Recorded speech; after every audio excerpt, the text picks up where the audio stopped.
কলকাতার রেড রোডে পুজো কার্নিভালের প্রস্তুতি তোড়জোড় এবং জোর কদমে কাজ শেষ করার ব্যস্ততা।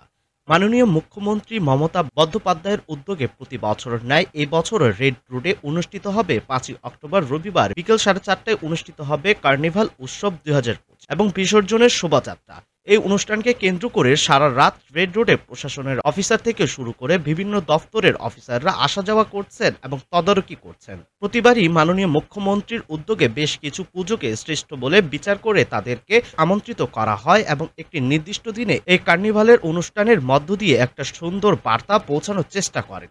তাই নয় যে সকল প্রতিমা এই প্রতিযোগিতায় আমন্ত্রিত হবেন তাদের মধ্যে থেকে বেছে নিয়ে বেশ কয়েকটি পুজোকে সেরা শিরোপা তুলে দেবেন। এই অনুষ্ঠানে উপস্থিত থাকবেন মাননীয় মুখ্যমন্ত্রী মমতা বন্দ্যোপাধ্যায় সহ অন্যান্য মন্ত্রী, বিধায়ক, সংসদ, পৌর প্রতিনিধি এবং ক্লাবের উদ্যোক্তারা, এবং এই অনুষ্ঠান দেখতে উপস্থিত হবেন হাজার হাজার পুজোপ্রেমী ও দর্শক।